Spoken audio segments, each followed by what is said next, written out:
Hello everyone, this is Abhishek here. Welcome to my class. My today's topic is Streptococci. मेरा आज का topic है microbiology में streptococci bacteria के बारे में। इसके बारे में हम डिस्कस करेंगे। मैंने प्रीवियस वीडियो आपका स्टेफाइलोकोकाई के बारे में बना चुका हूँ, माइक्रोकोकाई के बारे में बना चुका हूँ और माइकोबैक्टीरियम ट्यूबरकुलोसिस के बारे में बना चुका हूँ। अब जो मेरा वीडियो है बेटा माइक्रोबायोलॉजी वाली सीरीज में वो है स्ट्रेप्टोकोकाई के बारे में। प्लीज आप बहुत ध्यान से देखिएगा, समझिएगा। ये पूरा आप नोट कर सकते हैं, एज इट इज आप पेपर में उतार के आ सकते हैं। आपके साथ साथ में ये देखिए आप नोट्स भी प्रिपेयर हो रहे हैं आपके, और आप समझ भी रहे हैं चीजों को कि वो लिखा क्या है। ठीक है, तो हम शुरू करते हैं हमारी सीरीज। चलिए शुरू करते हैं। तो देख रहे हैं बेटा आप स्ट्रेप्टोकोकस या स्ट्रेप्टोकोकाई, स्ट्रेप्टोकोकस बैक्टीरिया के बारे में देख रहे हैं बेटा हम। और स्ट्रेप्टोकोकस बैक्टीरिया होता क्या है? The name Streptococcus come from the name Streptos। जो नाम है Streptococcus वो आता है नाम से, Streptos के नाम से आता है Streptococci या Streptococcus बैक्टीरिया का नाम। Streptos का मतलब होता है मीनिंग ट्विस्टेड और कॉइल्ड। ट्विस्ट यानी मुड़ा हुआ और कॉइल यानी कि एक चेन के सीक्वेंस का। कॉइल देखा होगा आपने, जैसे कि फॉर एग्जाम्पल कॉइल कैसे बताऊं आपको मैं, आपने स्प्रिंग देखा होगा, स्प्रिंग रहती है, स्प्रिंग है ना। स्प्रिंग कैसी रहती है? मुड़ी हुई रहती है और एक सीक्वेंस में रहती है ना। आपने आपके घर में हीटर होगा या नहीं होगा, तो शायद अगर आपने हीटर देखा होगा तो हीटर आते थे पहले, और हीटरों में ऐसी कॉइल रिंग रहती थी जो गर्म होती थी, जिसके द्वारा खाना पकता था। तो वैसे कॉइल और वैसे स्प्रिंग के जैसे क्या रहता है, स्ट्रेप्टोकोकाई ऐसा अरेंज रहता है। ठीक है, तो इसलिए इसका नाम स्ट्रेप्टोस यानी कि ट्विस्टेड यानी मुड़ा हुआ और कॉइल स्प्रिंग जैसा, चेन के शेप के जैसा, इसलिए इसका नाम स्ट्रेप्टोस से स्ट्रेप्टोकोकाई आया है। तो ये नाम किसने दिया था? The name streptococci comes from the name Streptos meaning twisted or coiled was given by Billroth in 1874। बिलरोथ ने दिया था 1874 में ये नाम। रोजबैक ने 1884 में coined the name Streptococcus pyogenes for the organisms which he isolated from human suppurative lesions। और ये नाम किसने दिया था? बिरलोथ ने दिया था, स्ट्रेप्टोस का मीनिंग निकाला था और इस नाम को फिर कंबाइन किया था रोजबैक ने। स्ट्रेप्टोस पायोजीन्स करके पूरा नाम इसने दिया था रोजबैक ने 1884। और कॉलोनी को इसने क्या किया था? From the organisms which he isolated, उस ऑर्गेनिज्म को जिसने इसको आइसोलेट किया था। यानी सबसे पहले आइसोलेट किसने किया था इस ऑर्गेनिज्म को? रोजबैक ने इन 1884। रोजबैक ने इसको आइसोलेट किया था स्ट्रेप्टोकोकाई को, और स्ट्रेप्टोस से ये नाम लेकर उसने क्या किया? इस बैक्टीरिया का नाम दिया स्ट्रेप्टोकोकाई या स्ट्रेप्टोकोकस पायोजीन्स करके इसका नाम दिया था बैक्टीरिया का। ठीक है, दिख रहा है स्ट्रेप्टोस यानी कि चेन शेप का, है ना। दिख रहा है बैक्टीरिया, सिंगल सिंगल बैक्टीरिया दिख रहा है, दिख रहा है कैसे चेन शेप में, कैसे दिख रहा है चेन की शेप का। ठीक है, चेन शेप का एक गोल गोल बैक्टीरिया है और चेन में अरेंज है, एक सीक्वेंस में अरेंज है ना। ये गुच्छों में, क्लम्प्स में अरेंज नहीं है, एक चेन के शेप में अरेंज है। नेक्स्ट पॉइंट देखेंगे हम अब। इसका होता है क्लासिफिकेशन। क्लासिफिकेशन में क्या होगा इसका? The Streptococci are divided into aerobic Streptococci। Streptococci दो तरीके से डिवाइड होगा बेटा, या तो एरोबिक होगा और या तो अनएरोबिक होगा। ठीक है, aerobic Streptococci divided into aerobic Streptococci, obligate anaerobes and facultative anaerobes। यानी कि या तो ये एरोबिक होगा या तो ये अनएरोबिक होगा, यानी कि या तो एयर उसको चाहिए है इसकी ग्रोथ के लिए, या तो बिना एयर के ये ग्रोथ करेगा, है ना, विदाउट एयर इसके ग्रोथ के लिए। ये दो स्टडी में डिवाइडेड है। Anaerobic streptococci are facultative anaerobic classes Streptococci are classified on the basis of their hemolytic properties। इसके अकॉर्डिंग इसका क्लासिफिकेशन होता है, इसका क्लासिफिकेशन होता है कि किस तरीके से हीमोलाइसिस देता है। समझ में आ रही है मेरी बात आपको? ये बैक्टीरिया डिपेंड करता है कि किस तरीके से हीमोलाइसिस करता है ब्लड को, ब्लड को किस तरीके से लाइसिस करता है, ब्लड को किस तरीके से तोड़ता है, उसके ऊपर डिपेंड करता है स्ट्रेप्टोकोकाई का क्लासिफिकेशन। ठीक है बेटा, क्या देख रहे थे हम इसमें? मैं आपको बता रहा था कि स्ट्रेप्टोकोकाई डिवाइडेड है दो पार्ट में। एक तो कहलाता है एरोबिक स्ट्रेप्टोकोकाई, एरोबिक यानी कि ऑक्सीजन की प्रेजेंस में ग्रो होने वाला स्ट्रेप्टोकोकाई बैक्टीरिया, या तो ऑब्लिगेट एनारोब्स या तो ऑब्लिगेट एनारोब्स यानी कि ऑक्सीजन के बिना रहने वाला, यानी अगर ऑक्सीजन डाला जाए तो बैक्टीरिया मर जाएगा। विदाउट ऑक्सीजन रहे वो बैक्टीरिया एनारोबिक बैक्टीरिया, यानी बिना ऑक्सीजन के रहने वाला बैक्टीरिया, कि अगर जरा सी भी ऑक्सीजन आई तो ये मर जाएगा ऑक्सीजन के एक्सपोजर से। एरोबिक बैक्टीरिया यानी कि ऑक्सीजन की ही प्रेजेंस में रहने वाला, ऑक्सीजन नहीं मिली तो मर जाएगा। एनारोबिक बैक्टीरिया अगर ऑक्सीजन मिला तो मर जाएगा, ये बिना ऑक्सीजन के जिंदा रहने वाले बैक्टीरिया में आता है एनारोबिक। ऑब्लिगेट एनारोब्स कौन से होते हैं कि बिना ऑक्सीजन के सिर्फ रहने वाले, उनको जरा भी ऑक्सीजन नहीं होना। एंड फैकल्टेटिव एनारोब्स वो बैक्टीरिया होते हैं जो ऑक्सीजन मिले तब भी जिंदा रहेंगे, नहीं मिले तो भी जिंदा रहेंगे, यानी दोनों कंडीशन में ये सरवाइव कर सकते हैं। समझ में आ रही है आपको मेरी बात, में क्या बोलना चाह रहा हूँ? एरोबिक बैक्टीरिया वो होते हैं बेटा जो कि ऑक्सीजन की प्रेजेंस में सरवाइव करते हैं। अनएरोबिक बैक्टीरिया होते हैं जो विदाउट ऑक्सीजन सरवाइव करते हैं। और फैकल्टेटिव एनारोब्स वो बैक्टीरिया होते हैं जो ऑक्सीजन और विदाउट ऑक्सीजन दोनों कंडीशन में सरवाइव कर सकते हैं, वो बैक्टीरिया को बोलते हैं फैकल्टेटिव एनारोब्स। ठीक है, aerobic and facultative anaerobic streptococci are classified on the basis of their hemolytic properties. Aerobic bacteria जो कि ऑक्सीजन की प्रेजेंस में रहने वाला, and facultative anaerobic bacteria anaerobes यानी कि वो बैक्टीरिया जो ऑक्सीजन के साथ भी और ऑक्सीजन के बिना भी रहने वाला। ये जो दोनों प्रकार के बैक्टीरिया हैं बेटा, जो स्ट्रेप्टोकोकाई है, ये दोनों प्रकार के ये क्लासिफाई होते हैं किसके बेसिस पे, किसके आधार पे क्लासिफाई कर सकते हैं इसका, on the basis of their hemolytic properties, यानी किस तरीके से ये हीमोलिसिस कर रहे हैं उसके आधार पर क्या करते हैं, इनका क्लासिफिकेशन होता है। पहला होता है अल्फा हीमोलाइसिस, दूसरा होता है बीटा हीमोलाइसिस और तीसरा होता है गामा हीमोलाइसिस। अल्फा, बीटा और गामा तीन तरीके की हीमोलाइटिक प्रॉपर्टी होती है स्ट्रेप्टोकोकाई की, और इन प्रॉपर्टी के अकॉर्डिंग ही इनका क्लासिफिकेशन बेस्ड है। Observe on the blood agar medium. Alpha hemolysis, beta hemolysis और गामा हीमोलाइसिस किस पे ऑब्जर्व करते हैं हम? ब्लड अगार मीडियम पे जितना हीमोलाइसिस देगा उसके अकॉर्डिंग बैक्टीरिया है। ठीक है, इस पॉइंट पे हमने क्या देखा, इसका अच्छे से क्लासिफिकेशन के बारे में समझा। नेक्स्ट पॉइंट है हमारा alpha hemolytic streptococci. Alpha hemolytic streptococci यानी वो स्ट्रेप्टोकोकाई जो कि कौन सी प्रॉपर्टी दे? अल्फा हीमोलाइटिक प्रॉपर्टी दे। इसके अंदर क्या रहता है? They produce a greenish discoloration around the colonies. ये कॉलोनीज के अराउंड में यानी इर्द-गिर्द चारों तरफ एक हल्का सा ग्रीन कलर का डिस्कलरेशन शो करते हैं। यानी कि हीमोलाइसिस कैसे होगा, आपको कैसे पता चलेगा कि ब्लड अगार है और इसका हीमोलाइसिस हुआ है?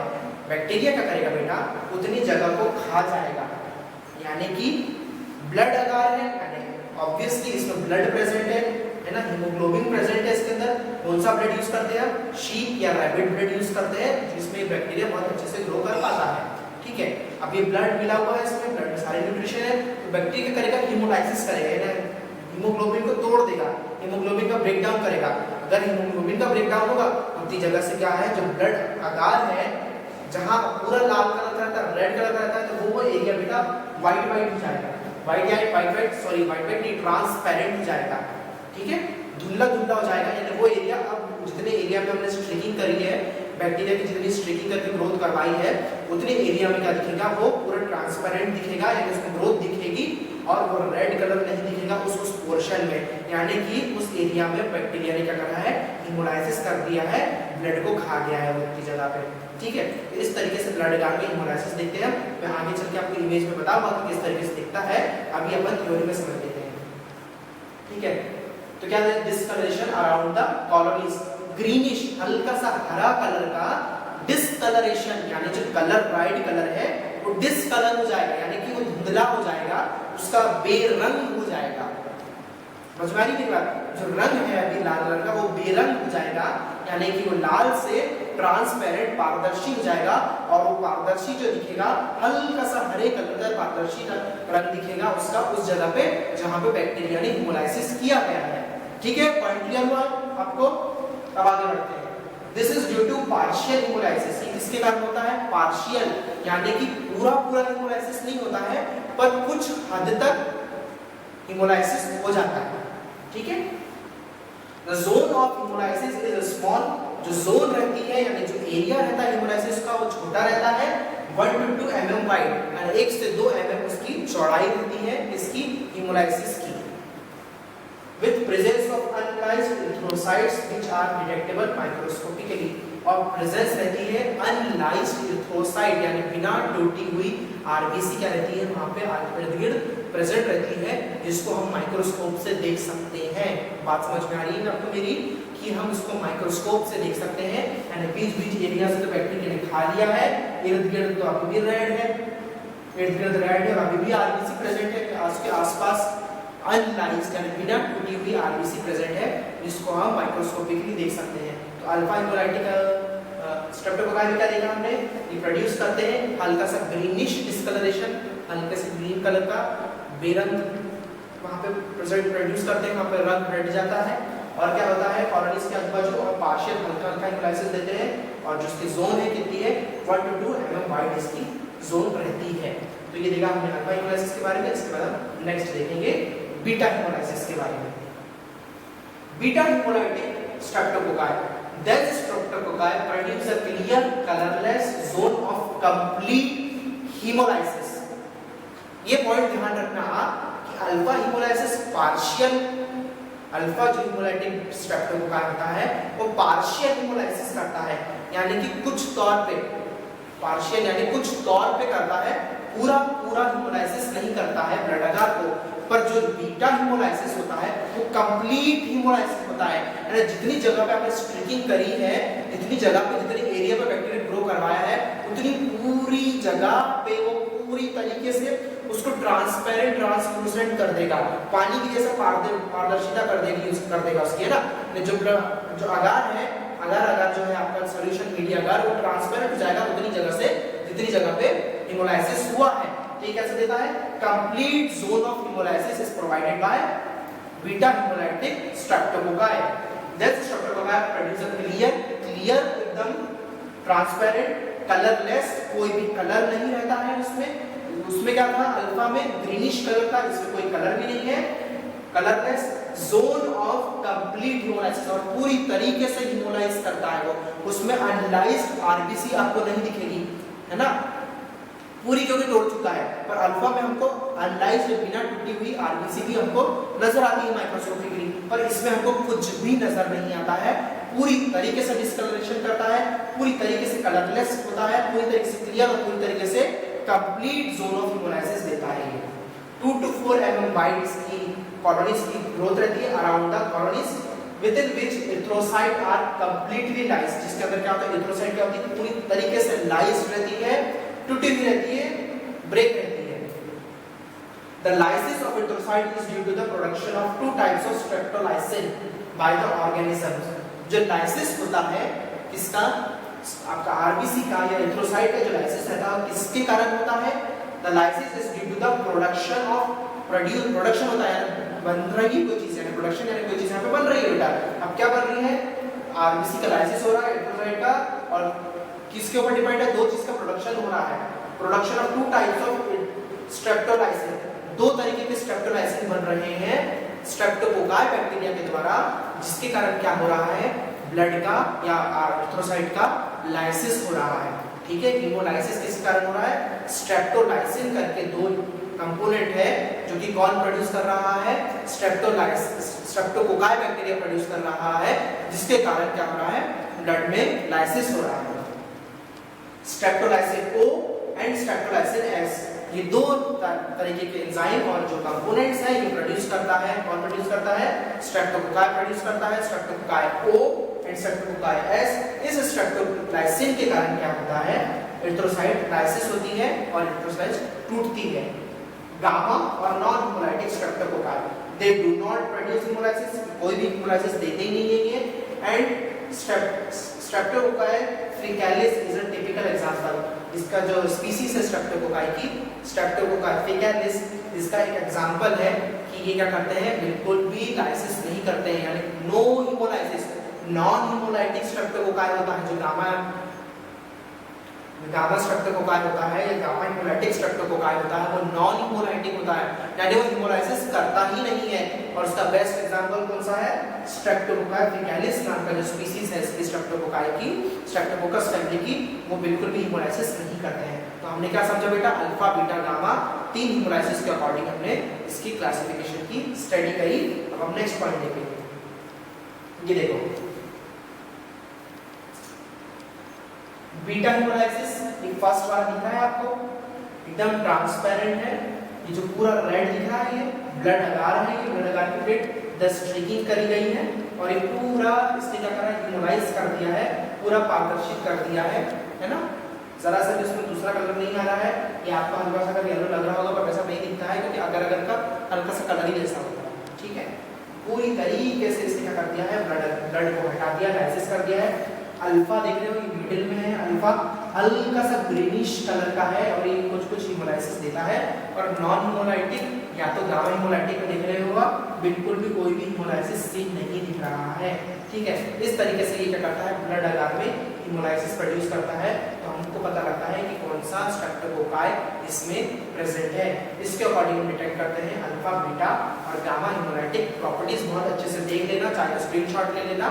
इस तरीके से ही इसमें ग्रोथ नजर आती है बैक्टीरिया के अंदर। स्ट्रेप्टोकोकस पायोजीन्स, तो हम किसकी स्टडी कर रहे हैं इसमें, स्ट्रेप्टोकोकस पायोजीन्स नाम के बैक्टीरिया की हम स्टडी कर रहे हैं, जो कि किसने दिया था, रोसबेक ने दिया था। मैंने आपको स्टार्टिंग में बताया है, ठीक है। इसका पूरा नाम दिया था। इसकी मॉर्फोलॉजी क्या होती है बेटा, streptococci gram positive cocci, arranging change gram positive cocci होते हैं, ये चेन्स में अरेंज होते हैं। मैं आपको पहले बता चुका हूं इसका टॉपिक स्टार्ट करने के पहले कि चेन्स में प्रेजेंट रहते हैं। ये chain formation is due to the successive cell division occurring in one plane only, यानी कि जो इसका चेन फॉर्मेशन है इसके कारण रहता है, सक्सेसिव डिवीजन रहता है सेल का occurring in one plane only. Staphylococci में क्या होता है, परपेंडिकुलर डिवीजन होता है ना, perpendicular divisions in 3 planes, 3 planes में परपेंडिकुलर डिविजन्स रहता है। परपेंडिकुलर डिविजन्स इन 3 प्लेन्स में, यानी 3 हिस्सों में इसका डिवीजन होता है। इसमें सक्सेसिव डिवीजन होता है, एक ही लाइन में इसका डिवीजन होता है, एक ही तौर से इसका डिवीजन होगा, इसलिए सिंगल ही प्रेजेंट रहते हैं। अब स्टेफाइलोकोकाई क्या 3 तरीके से, एक इधर और एक इधर, तो 3 तरीके से इसका डिवीजन होता था, इसलिए ग्रुप फॉर्मेशन करता था, क्लब फॉर्मेशन करता था। पर ये लंबा का लंबा एक चेन में, एक प्लेन में इसका डिवीजन है, जिससे यहाँ से ग्रो होगा बैक्टीरिया और यहाँ आएगा और इस तरीके से एक सीक्वेंस और एक चेन जैसा दिखेगा। इसलिए इस तरीके से ये दिखता है, एक प्लेन में ही इसका डिवीजन होता है, 3 अलग अलग डायरेक्शन में इसका डिवीजन नहीं होता है। It is non motile. Non motile का मीनिंग आपको बहुत अच्छे से समझा चुका हूं मैं अपने हर वीडियो में कि नॉन मोटाइल यानी कि मूवमेंट नहीं कर सकता, इसको कोई साधन चाहिए मूवमेंट के लिए। Non acid fast, acid fast भी नहीं, यानी माइकोलिक एसिड की इसकी लेयर नहीं है जो कि ट्यूबरक्लोसिस की होती है। एंड नॉन स्पोरिंग, स्पोर भी फॉर्म नहीं करता, ऐसी कोई शील्ड नहीं बनाता जिसके कारण क्या हो, इसको मारना कठिन हो जाए। इट इज स्फेरिकल और ओवल इन शेप, स्फेरिकल गोल और ओवल इन शेप में रहता है। 0.5 to 1.0 म्यूएम इन डायमीटर और 0.5 से 1.0 म्यूएम इन डायमीटर में स्ट्रेप्टोकोकाई का मॉर्फोलॉजी और इसका साइज होता है। तो मॉर्फोलॉजी में क्या आपने देखा, ये ग्राम पॉजिटिव कोकाई होते हैं, चेन में अरेंज रहते हैं, चेन फॉर्मेशन होता है, एक ही प्लेन में इसका डिवीजन होना, एक ही डायरेक्शन में, non motile, non acid fast, non sporing रहते हैं, ओवल और स्फेरिकल रहते हैं शेप में, 0.5 से 0.1 म्यूएम इसका साइज डायमीटर में साइज रहता है। अगला टॉपिक जो है इसका next of the left portion हम नेक्स्ट वीडियो में डिस्कस करेंगे।